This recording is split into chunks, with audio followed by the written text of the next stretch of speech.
goes. Good morning, everyone. We're going to talk about the ordinary men this morning, the ordinary calling of these ordinary men, the extraordinary calling of these ordinary men.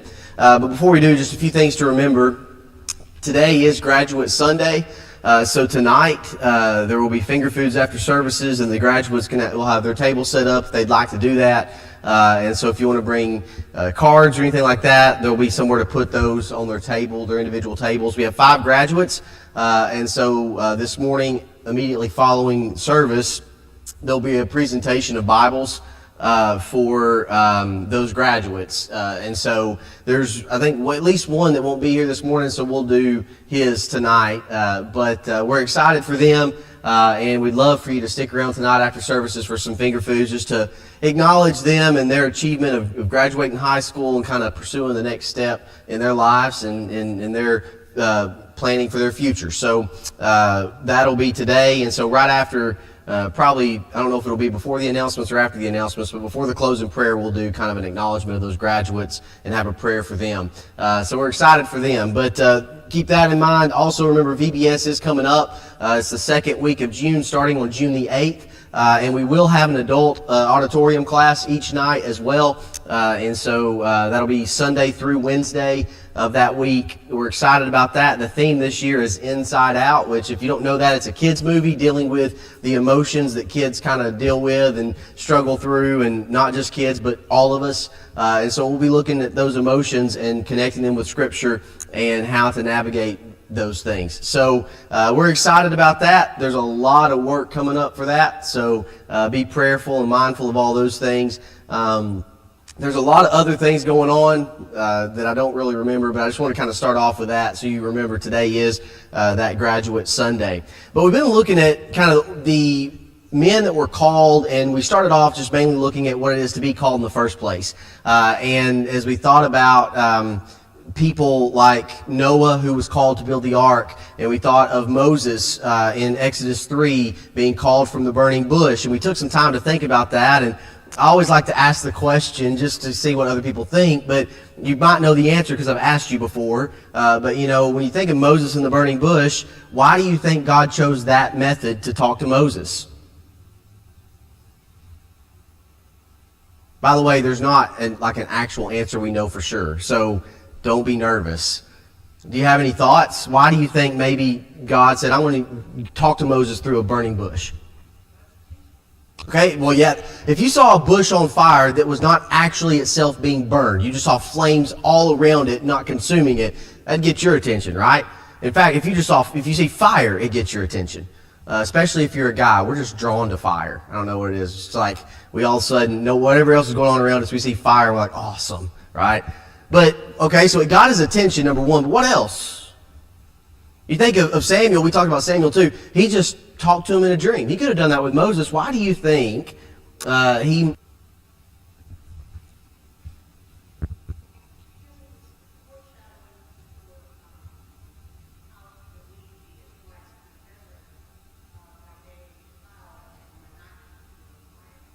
Okay, so maybe you think to what we know happens later on in the way that God leads the children of Israel, and whether it's the cloud or the pillar of fire, perhaps that's one connection there as well.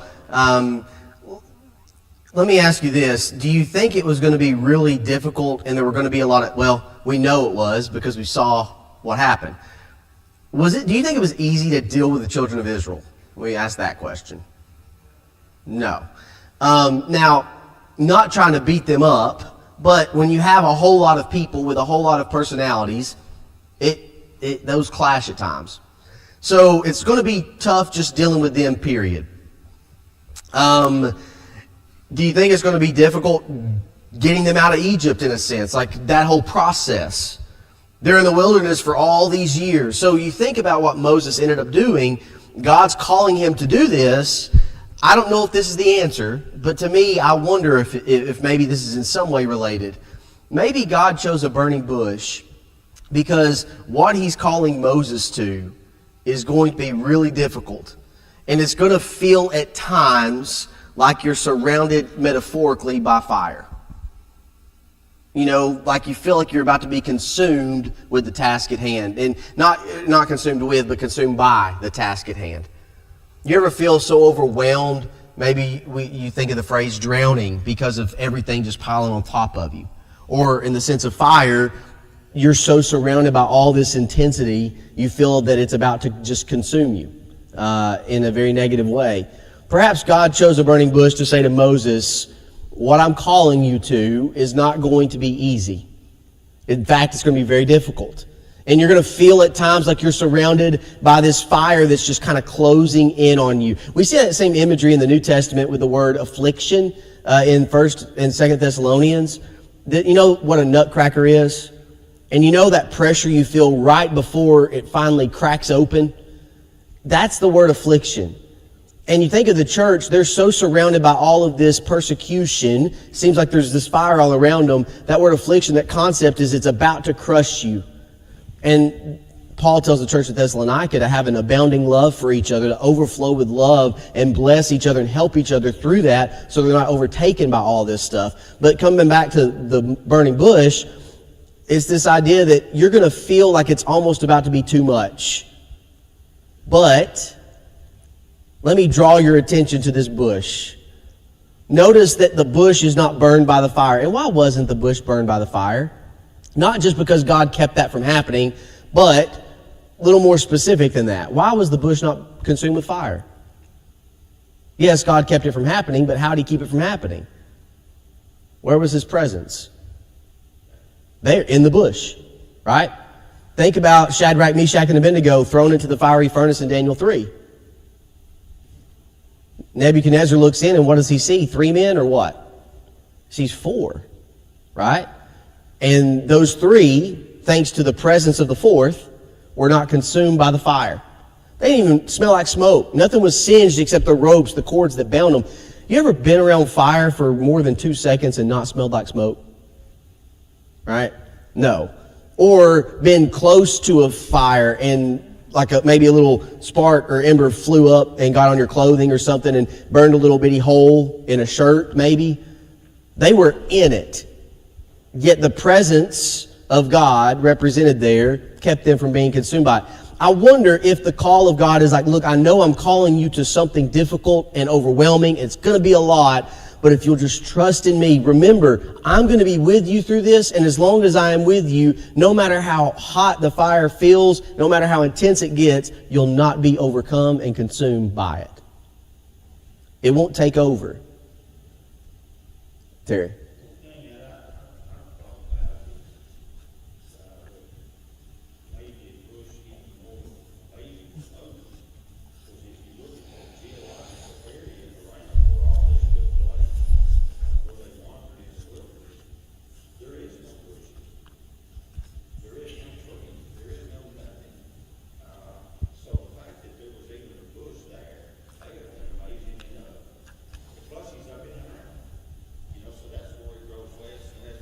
Yeah.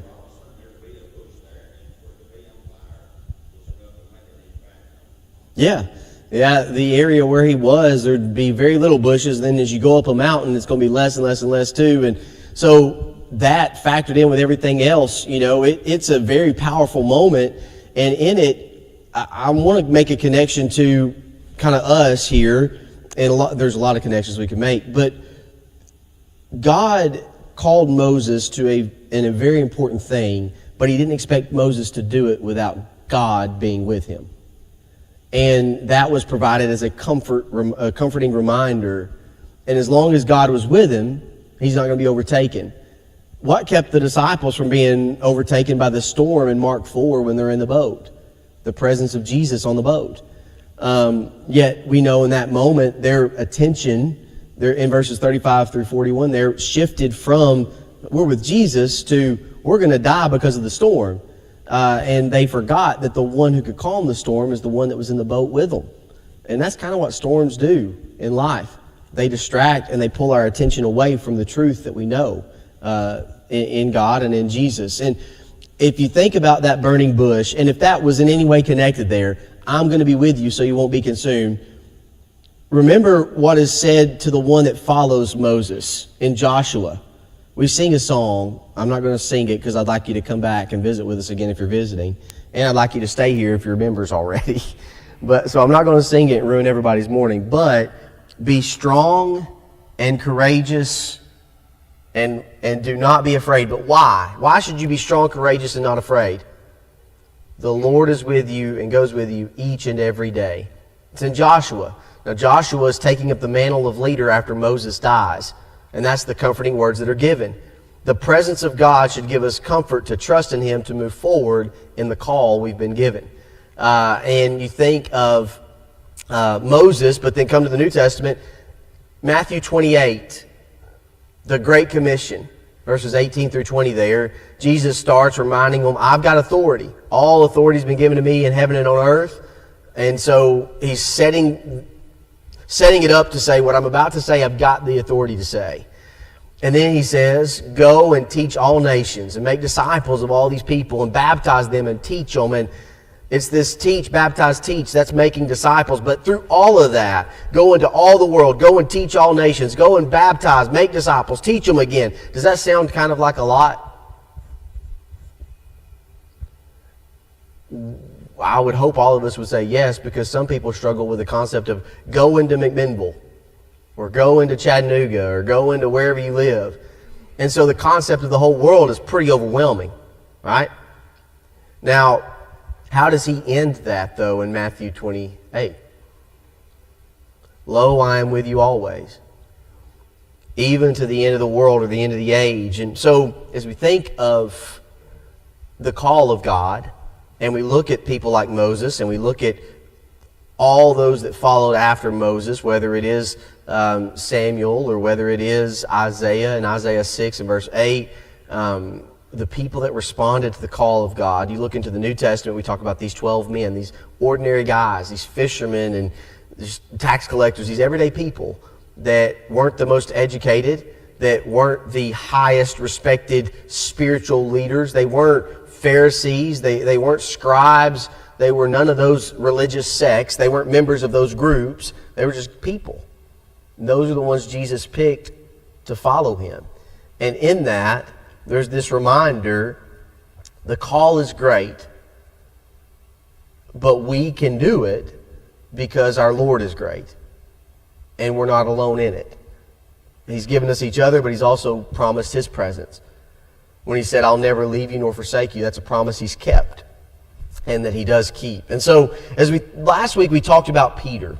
And we're going to wrap up Peter today. And I hope you'll come back next week because the plan is to look at Andrew.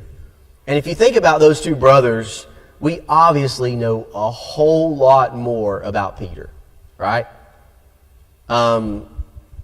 What can you tell me about Andrew? Or let me do this first. What do you know about Peter? Let's start there. Tell me some things about Peter. He's a fisherman. Okay, that's one. Brother Andrew. We'll get that out of the way. All right. He was an apostle. What else do we know about Peter?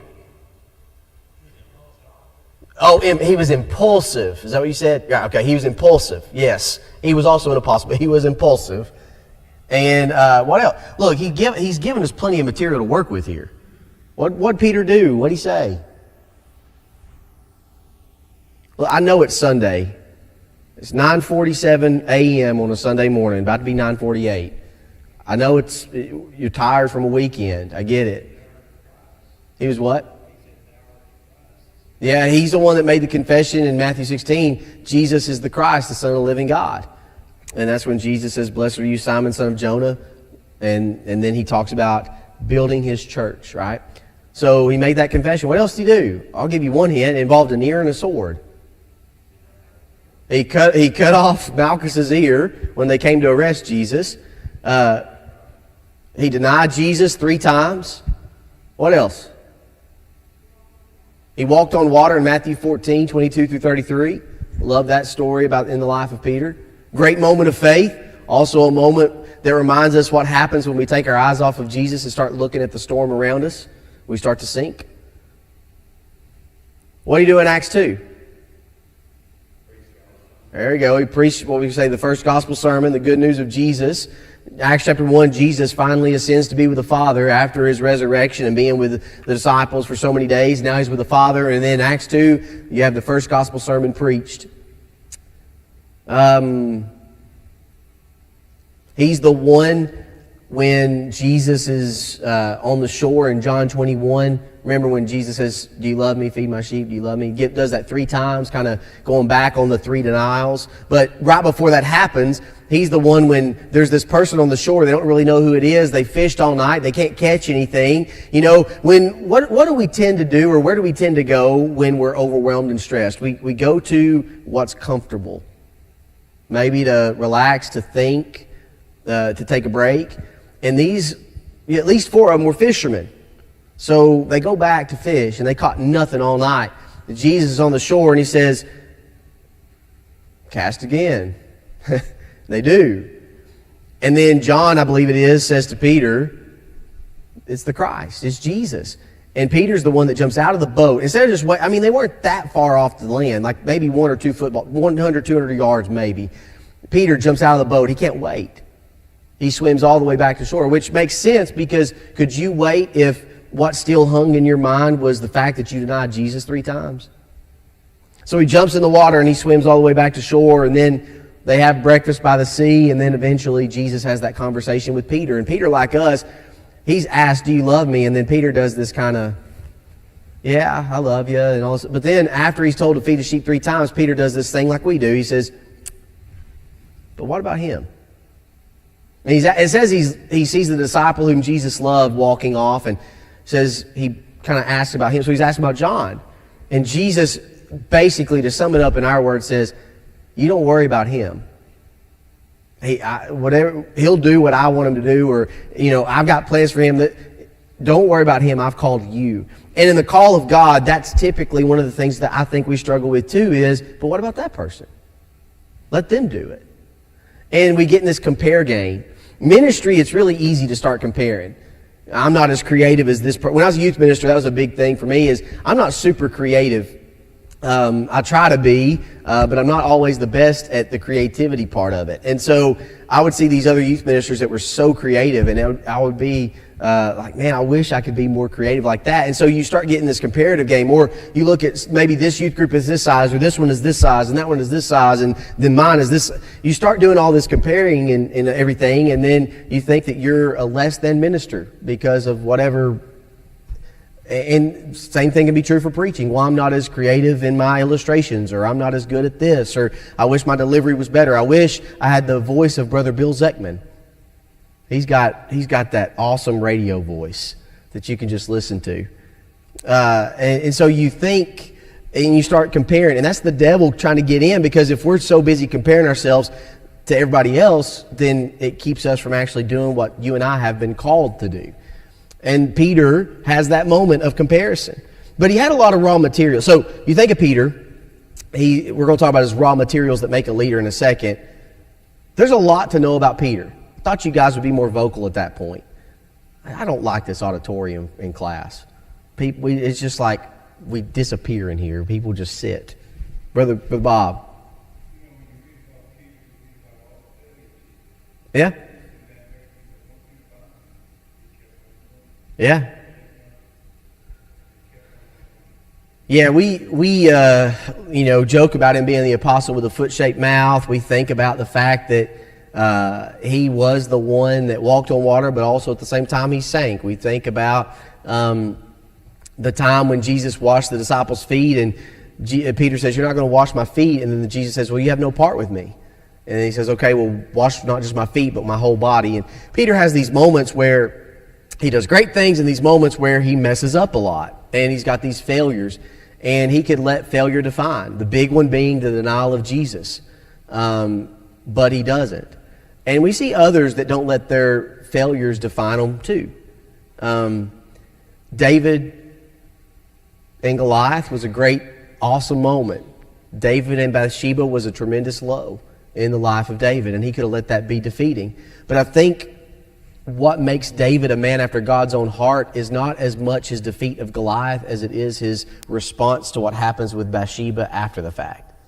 Yes, his trust in God to defeat Goliath. He does say, God, the God that delivered the lion and the bear into my hands as a shepherd to protect my sheep, will deliver you into my hands, you Philistine, you giant. I'll take care of you because of God, not because of me. So there is that, I think, yes, that connects to being a person after God's own heart. But you look at his response in Psalm 51. After he's reminded, you are the man. And it connects. And he begs God to create within him a clean heart. How we respond to our low moments, I think, will determine how strong our faith gets and how prepared we are for the next thing that comes. It's not that our moments define us, but the low moments, the way we respond to that, whether we get back up or not. Do we respond with praising God and thanking Him for forgiveness and the opportunity to be better and preach that gospel sermon in Acts 2 like Peter did? Or do we respond like Judas, who also betrayed Jesus? Or so many others that betrayed Jesus and then let their mistakes be the things that they heard over the opportunity to be better. The devil is called in Revelation the accuser. And every time I read that, it makes me think of Little League Baseball. If you think about, if any of you have been connected in any way to Little League Baseball or softball, and you watch kids grow up and you got chatter going on in the dugouts. If your team is batting, then the dugout's trying to distract the pitcher. Hey, pitcher, pitcher, pitcher, pitcher. You're yelling. If your team's in the field, then those that are not in the field that are in the dugout are yelling at the batter. Swing, batter. They're trying to get the batter to not. All it is distraction. Just chatter. And we have chatter like that in our lives, right? The voice of insecurity, not feeling like we're good enough, not feeling like we can do it. The voice of fear. Well, what if that happens? What if this happens? What if? The voice of shame, like Peter. There's these voices. And I think that's the chatter of the accuser, trying to convince us that we weren't someone who made a mistake, but that we are those mistakes that we make, and that never lets us move beyond it. And so as a result, we can't respond to the call of God because we allow our mistakes to define who we are. And Peter, as Brother Bob pointed out, he didn't let his mistakes do that. He responded in a way that was powerful. And you think of David, he could have just given up with all the Bathsheba stuff, but he responded in a way that was powerful. And I think it's that response that really reminds us that he is a man after God's own heart. The response to turn back to God and beg His forgiveness and beg for that clean heart and the pure heart, and to have God's presence not cast away from him, and to have this restoration of spirit within him. And it's a powerful psalm. And so we see that, we're reminded of that of David. We're going to look at this raw material real quick. I saw... we're going to come to one hand. Donna, I'll go ahead and get your comment, and then we're going to look at what's the raw material that makes a true leader, as Peter is this kind of true leader, and see if we can talk about that in our lives real quick before the class is over. Donna?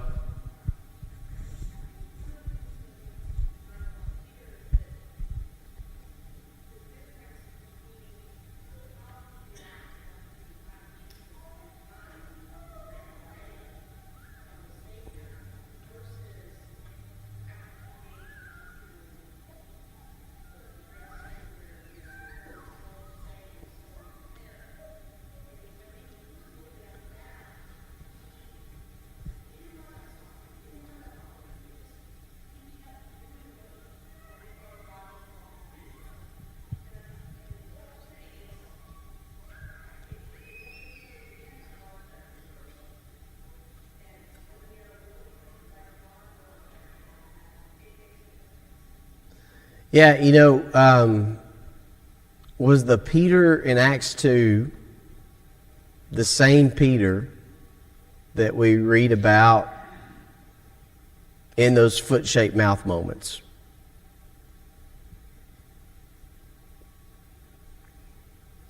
The answer starts with an N. No.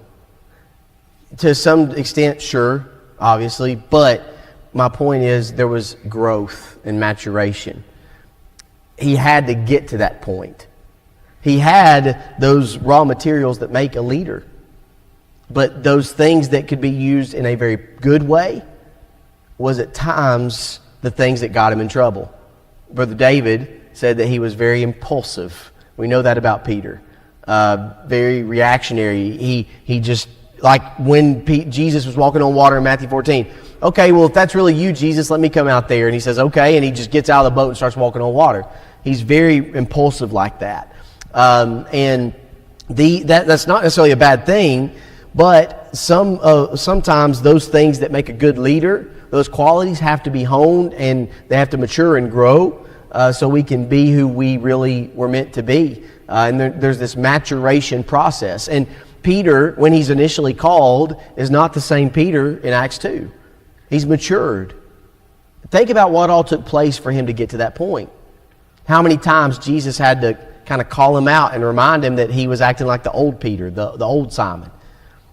Also the times of praise, but there's this process of growth because there's going to be a point when Jesus does ascend and he's going to need the apostles to take over in a sense. And that's what happens in Acts. Brother Steve, were you going to say something?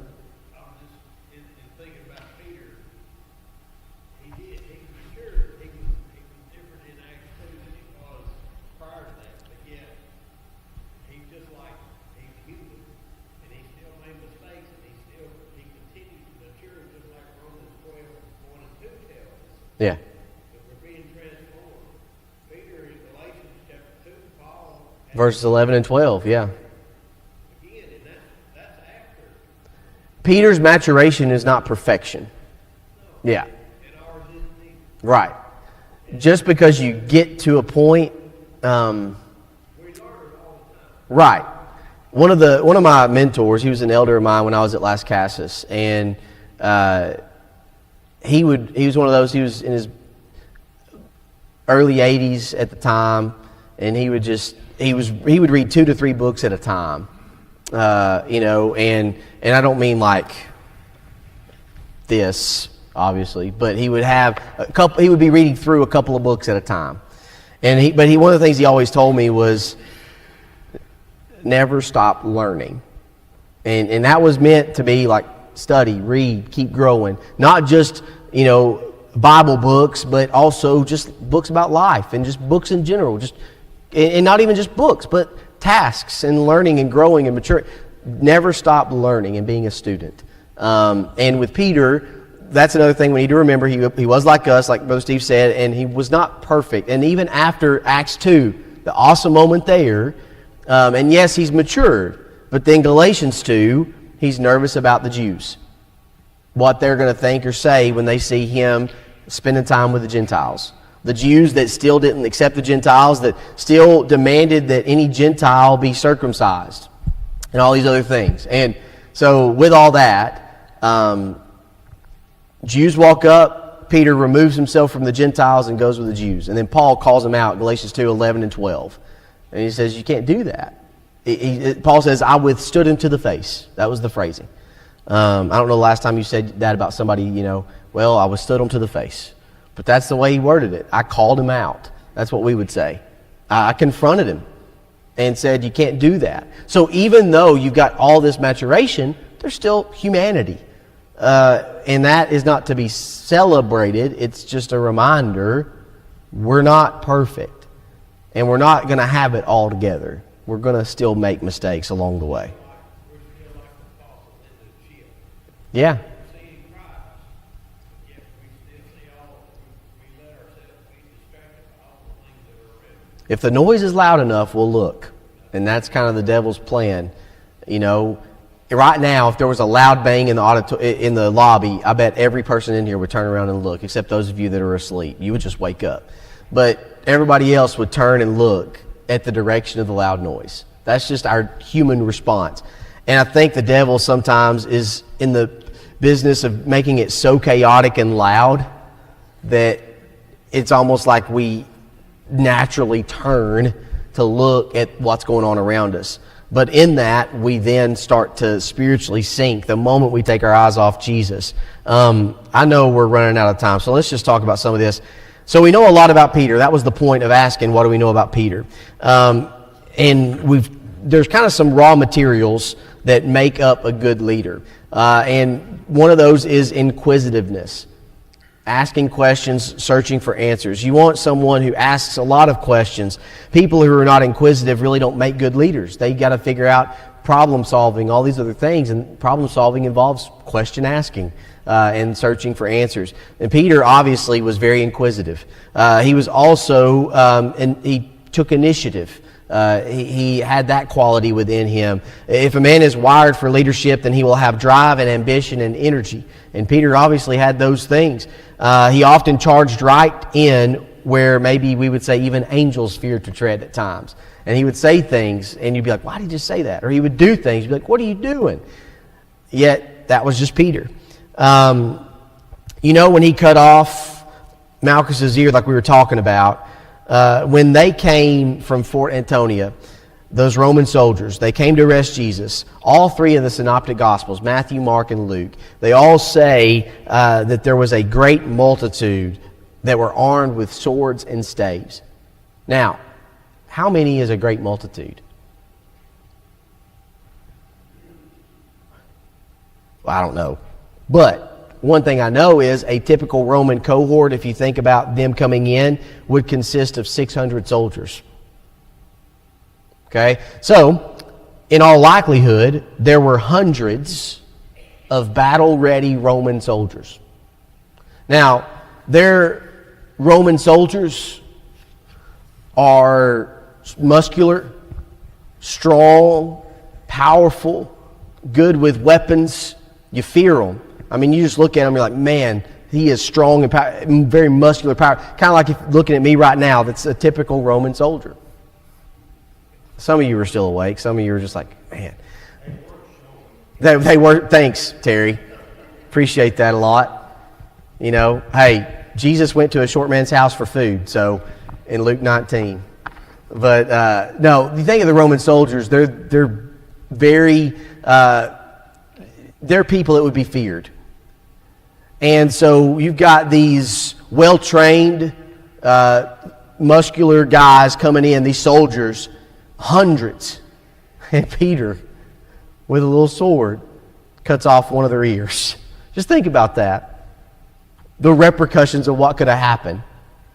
So you see this initiative, but that initiative sometimes got him in trouble. The inquisitiveness at times might lead him a little bit astray too. And then there's a third raw material that is involvement. Plugging in and being involved. You need a leader that's involved. Leaders don't lead from behind, yelling orders and pointing at you and driving you on. Leaders lead from the front saying, okay, follow me and let's go together.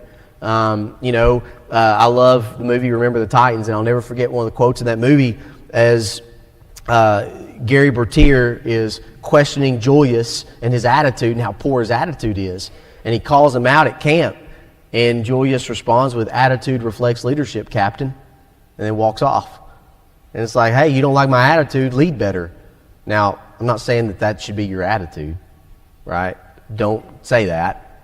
But, you think in terms of the church, elders should not expect of the rest of the membership what they're unwilling to do themselves. Or what they're unwilling to lead in.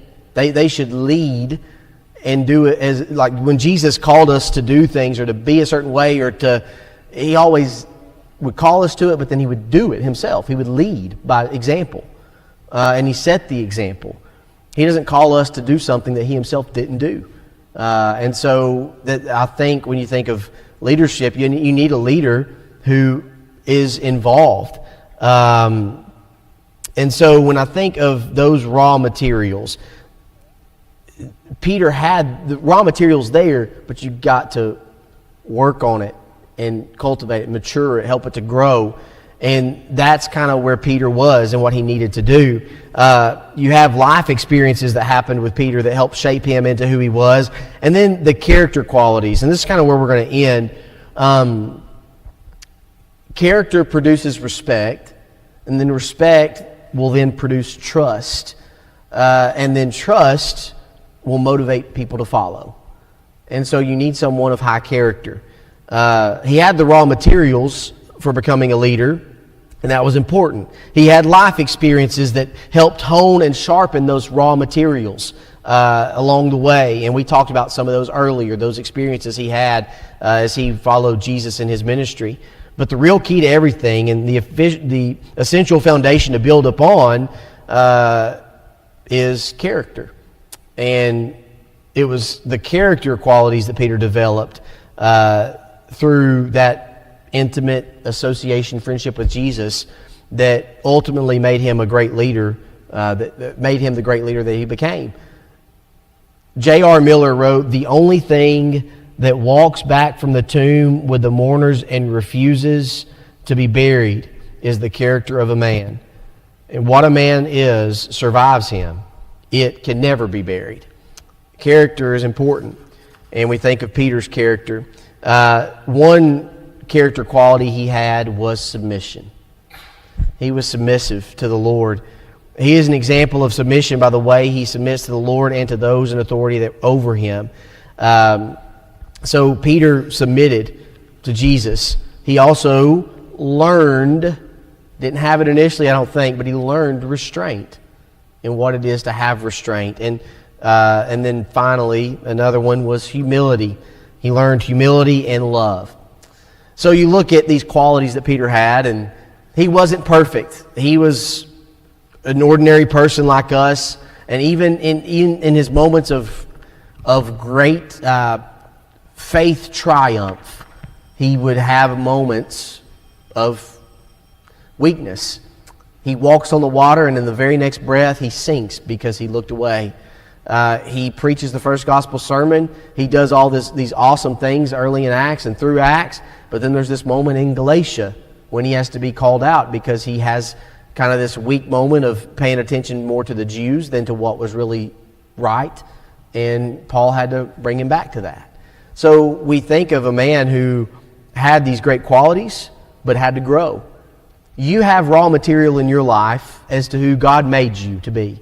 We have these qualities within us, and they can lead to really good moments. They can lead, if they're not honed in and matured, to moments of weakness.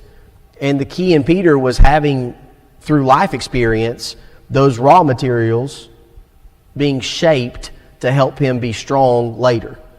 And so whatever you're going through now, maybe that's part of the process of helping you get to where you need to be in your call to serve God. Might not look like it right now. Might not make much sense right now. But through life experience, we can become who God has called us to be. I'm going to end with this question. We have a lot that we know about Peter. Next week we're going to talk about Andrew. What do you know about Andrew? Okay, he brought Peter to Jesus. John. What else? We'll talk about it next week. I appreciate y'all being here today. Make sure to get a handout if you haven't yet for the sermon this morning. In the title on the top should say Trust in the Lord. And then, other than that, I guess you are dismissed. Make sure to meet somebody new today that you've not met before. We'll see you again in a few minutes.